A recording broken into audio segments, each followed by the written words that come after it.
Yo, yo, yo, what is going on, my beautiful brothers and sisters, fellow radiators of love? My name is Jamal Pope, aka J Phoenix, and this is going to be your astrology forecast for Friday, February 2nd of 2024. Thank you so much for joining me in this video. Hopefully, you guys are having a wonderful week. I know I'm a little late to getting this one out, but it is what it is. So I appreciate your patience on me getting this video out. But like I said, this is going to be your forecast for Friday the 2nd. Before I hop into that, be sure to check out my February transit overview. I went over everything that's going to be happening in the month of February. As far as like the major transits that are going to be occurring. I have a nice little calendar that I made for you all too. If you would like a copy of that calendar, just let me know. I will send it to you.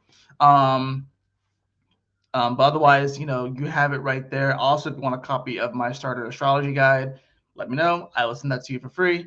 But yeah, that was a very good video. It was very in depth, and I did, of course, draw cards for all the signs, and there are timestamps in the description for each of the 12 signs. And then I went ahead and drew a card for every single sign at the end of it as well. So be sure to check that out. But without further ado, let's go ahead and hop into these astrological transits so we can see how you can be better prepared to navigate these celestial energies. I'm going to go ahead and throw up that February calendar. So today we are really going to be seeing, we're going to see that third quarter moon today. It's going to be the main thing that we have today. And then, of course, going into that weekend, which I think this weekend is going to be probably one of the more chill weekends, which we kind of need that before getting into that Monday, which is going to be very intense. I would say like the first really intense day of the month. I would not be surprised if some weird kind of shit drops that day. But yeah, let's go ahead and pull up the actual chart itself too. So let me get to this right here. All right, cool. So we have, of course, the moon, which moved into Scorpio yesterday, is going to make that square over to the sun today. Sun, which is at 13 degrees of Aquarius, right? So we're almost halfway through Aquarius season already. It's kind of crazy. I'm thinking about it. That moon, of course, coming off of the opposition to Jupiter. And it's going to, it's going to be that third quarter square today that we're going to see. It's going to be happening, around 6 p.m. Eastern Standard Time. We're going to see that happening here at 13 degrees. It's interesting, too, because Venus moves to 13 degrees of Capricorn, so the moon will also be in sextile to Venus as well. Now, this is an interesting energy now because, once again, like I said, now we are going to start to get moon square sun. We're going to start getting the moon. We're going to start getting moon in Scorpio squaring the sun in Aquarius with Pluto there, and we're going to start getting this for the next 20 years. Remember, the moon is in Scorpio's house. It's in its sign too. So there's some influence there, and the moon doesn't like to be in Scorpio, right? And the sun can play. It's fallen here. It's a little bit more intense with its feelings right now. And I think with a square like this, I just got off the phone with my dad too. I think a lot of us are feeling like something is coming. We can feel a little bit of maybe a little bit of apprehension. I think we can feel like there's just something that's kind of amiss right now. There's definitely a splinter right now in the mind, in our foot, and some body part, and we're trying to figure out where it is. But it's almost like right when we figure out where it is, it shifts to another spot on the body. And that's just kind of how it feels like right now. It feels like we're trying to place our finger on it, but then the moment that we are so convinced that we found out where this itch is or this splinter is, or that we figure something out, it shifts over, and then we have to start the process all over. That can cause a little bit of frustration. That can cause people to want to shut off, clam off, to not want to open up, to not want to be intimate with people, especially with this square right here. Like I said, you have a fallen moon and a detriment sun. So already right off the bat, this is not going to be the easiest of challenges to deal with, unless you are an Aquarius, unless you are a moon in Scorpio, or if you have some Scorpio placements or Aquarius placements. you may kind of be able to navigate this energy a little bit more, but at the same time, like I said, this is going to be a bit of a challenge. Considering the degree, 1 + 3 is 4, and 4 is Uranian energy. So this can be emotions that kind of come out of nowhere. This can be really the unexpected coming out of nowhere, and then us having to figure out how to adjust and respond to these sort of things. At the very least, we do have a sextile over to Venus in Capricorn. Now, Venus in Capricorn, of course, is wanting us to open up a little bit more to what is possible, our legacy, our purpose, wanting us to open up to, how we are known, maybe things that can take us to the next level with making money and different things like that. But it can definitely be conversations and things like that that really come out of nowhere. It happened to me this morning already. I had a conversation with one of my cousins that I hadn't spoke to in a while, and the reason why I haven't spoken to them in a while is just because life happens. Life happens. It gets away from everyone, and sometimes you go a while without talking to people. But I spoke to him this morning, and I was like, that kind of came out of nowhere, literally unexpected. Like my phone buzzed. My wife's like, "Who's that?" I'm like, "I don't know." I'm like, and I'm just listing off people that I think it could have been, and sure enough, it was my cousin. I was like, "Whoa, I wasn't expecting that." So yeah, I think today might be a day where, maybe some unexpected things come up, maybe an unexpected challenge or maybe a conversation with someone that you haven't spoken to in a while that could come up on a day like today. I think that, even though it is a third quarter moon, I don't think it's going to be the most intense day. I do think that today, Saturday and Sunday are pretty chill for the most part in the astrology, but I think we're building up to the rest of this month. Obviously, we're building up to Mercury conjuncting Pluto. We're building up to Mars conjuncting Pluto. We're building up to Venus conjuncting Pluto. We're about to get 3 passes of all of the personal planets going over Pluto and Aquarius. That is going to be major transition after transition after transition. You talking about like gear shifts. We're about to hit 3 major gear shifts right now. And, of course, the moon is, of course, going to come over all this spot too.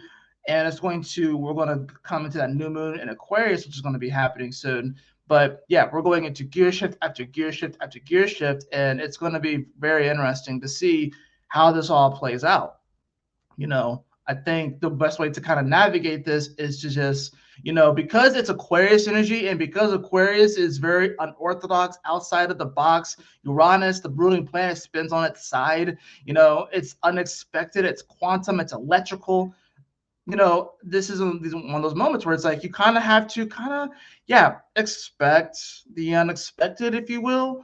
And if you feel like you've gotten things figured out, then prepare to, not, if you will, prepare to not. And I think this is a time too where, especially with Mercury that's getting closer to Pluto and it's in Aquarius, and this is a moment where like you kind of want to do your best to focus on the things in your life that really light up your heart, light your soul up.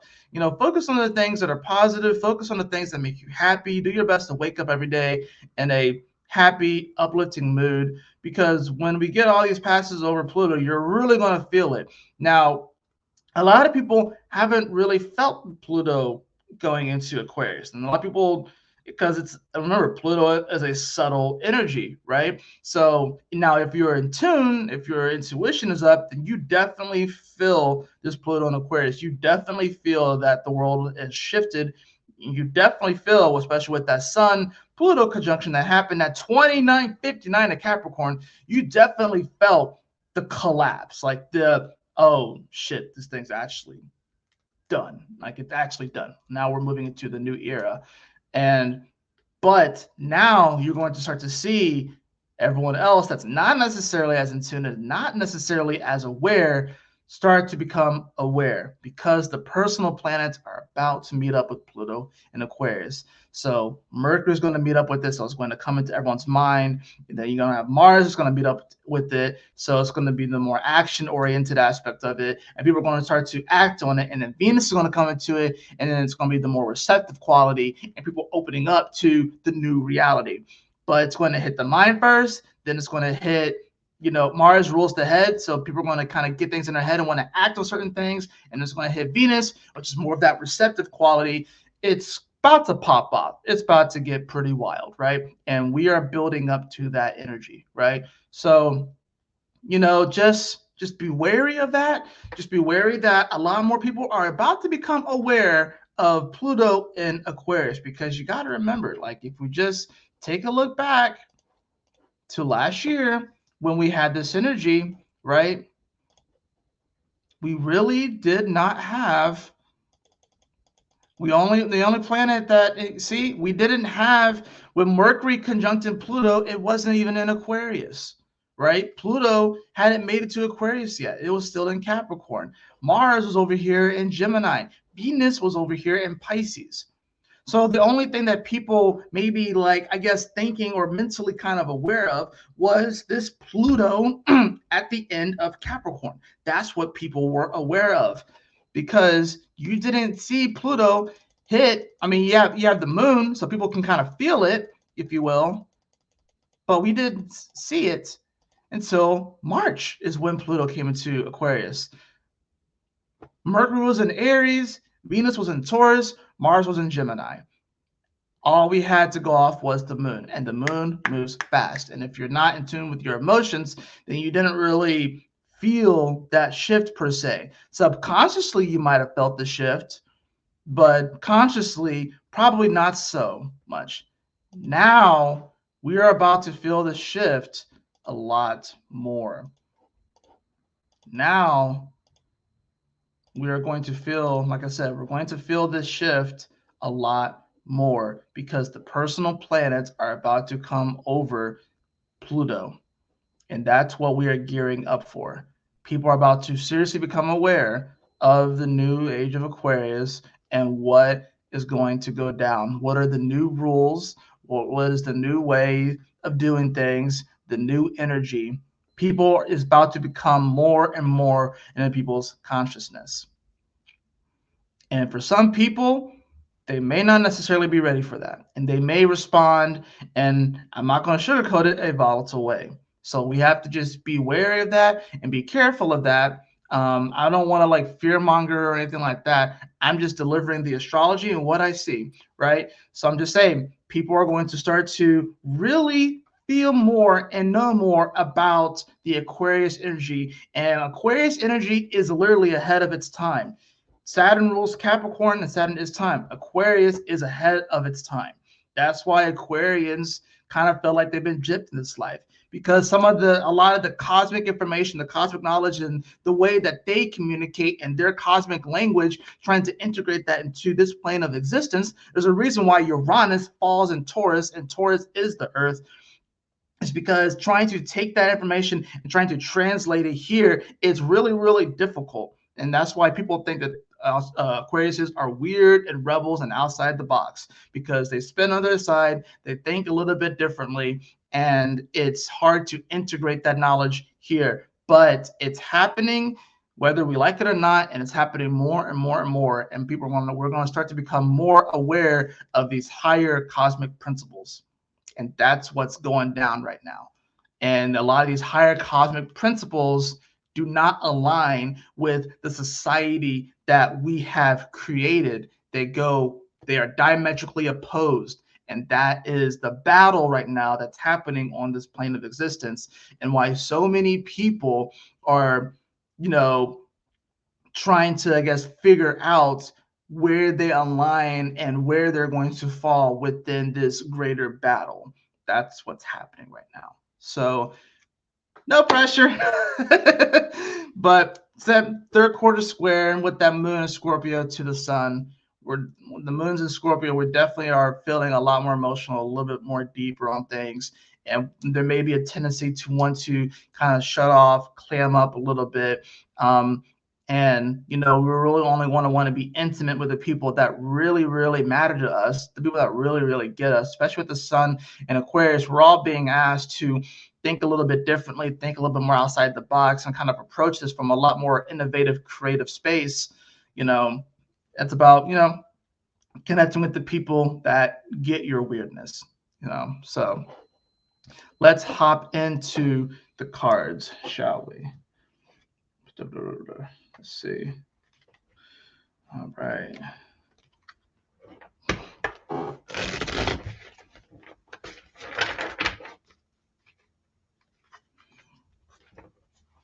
All right.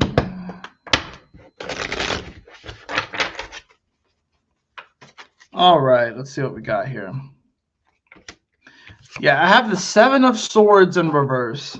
The Seven of Swords in reverse. Yeah, so this is the Seven of Swords normally speaks to feeling like you're being robbed, feeling like you're taking advantage of, feeling like you're getting gypped. But with it being in reverse, this is you robbing yourself of the opportunity to live your best life. This is you robbing yourself of the opportunity to, speak to that person or start that conversation or to do that thing, to engage in that product. This or that project, I guess product, but project, if you will. You know, this is like the only person that you have to worry about taking from you is yourself right now, on a day like today. I have that followed by I have it followed by the star card. I actually really like this. This is very much so indicative of this third quarter square that we're going to be getting today. The star card is Aquarius energy, right? So yeah, this is like you have to recognize your potential. You have to recognize that you are the star. You have to recognize that the star card, it comes after the tower, right? And so the tower has collapsed. I think we can be so worried about trying to get try to rummage through the ashes and the rubble and stuff like that of the tower that collapsed, and we're thinking that maybe that one thing that I really like, maybe it somehow survived the fire. You're rummaging through it, and then you're also worried like, what if someone took it, whatever like that. It's like you still have yourself. Like you have your person, you have yourself, right? You have your body, your mental body, your emotional body, your spiritual body. All of that's still intact, right? Things can burn down in a fire, but so long as you're here, yes, you may have some treasured things there. Maybe some photos of family. You may have some heirlooms and all that sort of stuff, but all of it still is right here. And I think that's what we have to remember right now is that no matter what happens, no matter what transformations we go through, no matter what collapses we may experience in our life, no matter what people may steal from us, or maybe we even steal from ourselves, but no matter what happens, it can always be replaced, it can always be replenished, and that ultimately you still have your spirit, which is the most important thing. I have Temperance card at the bottom. This is about being able to alchemize and to transmute our reality. So situations that come up that may feel very Seven of Swords-esque, where we feel like we may be getting taken advantage of or maybe stolen from, we have the ability to transmute the situation, whether we literally just take ourselves out of that situation and move on to something else, or we view it in a different way from a different perspective and realize that maybe we're not actually being taken from or stolen from. Maybe we are just robbing ourselves of the understanding or the understanding of what this situation is trying to teach us. And I think a lot of times that can happen where we will not even look at the lessons that God is trying to teach us through a situation and just feel like, just start playing the victim and start feeling like, oh, well, it was me. Everything's just always happening to me and stuff. And that's not quite the case. The color card that we do have the card of brown, which is established boundaries. And I think that's super important on a day when the moon is in Scorpio. To establish boundaries, Scorpio does rule boundaries. So I think the best way to avoid feeling like you're being taken from or robbed from is to establish healthy emotional boundaries. And that is something that takes work. It's not something that happens overnight. Take it from someone who didn't really figure out how to establish healthy emotional boundaries until like a couple of years ago. And I'm still working on it, but I am a lot better now than I was 5 years ago. Way better. I've come such a long way. And you have to. And I love how this card, it shows like a budding flower or plant here, because you need to do that, because if you plant the plants too close together, they're not going to be able to grow very well. They're not going to be able to grow to their full potential. They need boundaries, they need their space, and you're the same way. So if you're trying to grow too close to someone, or if you or whatever like that, or if you try to bring too many people in, then it's going to suffocate you. You're not going to have enough space in the soil to kind of root down. Is everything's going to come together and everything's going to be so overgrown, and you're not going to be able to grow into your full potential. So we have to learn how to establish those healthy emotional boundaries. And then realize that we have the capability of making it through any situation, and we could transmute our reality if we really want to. That's going to do it for your astrology forecast today. I hope that you all enjoyed it. I hope that it helps you on your journey today. If you did enjoy this video, please like, share, and subscribe. I definitely appreciate it. If you'd like to have a personal reading with me, beloved, you can follow the link in the description below to my website, jphoenix.com. As always, y'all take care, stay blessed, have a wonderful Friday. I will see you all on the next astrology forecast. Peace.